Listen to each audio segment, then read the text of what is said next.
Sugatan ng rider at angkas nito matapos bumangga ang sinasakyan nilang motorsiklo sa Center Island ng kalsada sa Quezon City. Dalawa rin ang sugatan matapos araruhin ng isang jeep, ang 3 taxi at isa pang jeep sa Sampaloc, Maynila. Ang mainit na balita hatid ni Isay Reyes. Makikita sa CCTV footage na ito na nagkaroon ng build-up ang mga sasakyan sa kahabaan ng R. Magsaysay Boulevard pasado alas 10 kagabi. Nakastop kasi ang traffic light nang biglang may bumulusok na jeep at sinalpok ang taxi sa harap nito. Sa sobrang lakas ng pagbangga, naararo pa nito ang dalawa pang katabing taxi at jeep.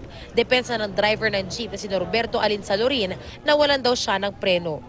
Sa ibaba pa lang, namimreno na ako wala na. Palusong na kaya hindi na, sabi nga nila matulin raw, mahina naman magpatapo yun. Sa impact lang yun malakas. Wala raw kamalay-malay ang isa sa mga taxi driver dahil napakabagal ng takbo nila patigil. Malapit na mag-stop. Tapos bigla may lumalabog, akala man MRT patigil.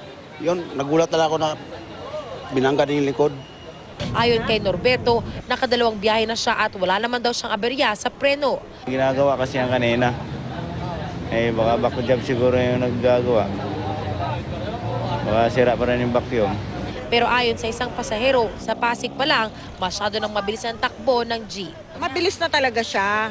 Tapos nung bumaba na kami dito, akala namin mamamatay na kami. Isinampan niya na lang nga sa gutter . Kung wala yung mga taxi, baka patay kami lahat.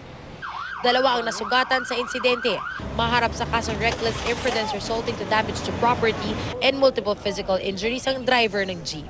Alas 11 naman ng gabi sa Barangay Batasan Hills, Quezon City, nadatna ng GMA News ang angkas sa motorsiklo na si Marvin Falces, 16 anyos, na duguan at nakahandusay sa kalsada. Tumilapon si Falces matapos bumangga ang inaangkas ang motorsiklo sa Center Island ng IBP Road. Wait lang kami. Tricycle yan Tricycle. Oh. Pero ayon naman sa nakasaksi ng pangyayari, wala kasing bumangga niyan kasi nakahinto ako dun sa kanto. Nakita ko yan. Walang kasabay sa sakyan po kung sabihin, wala nakakasabay sa sakyan. Sobrang bilis na tayo, hindi na control kaya umabot silang tumama yan dalawa. agad namang dinala ang dalawa sa ospital. Isay Reyes, GMA News.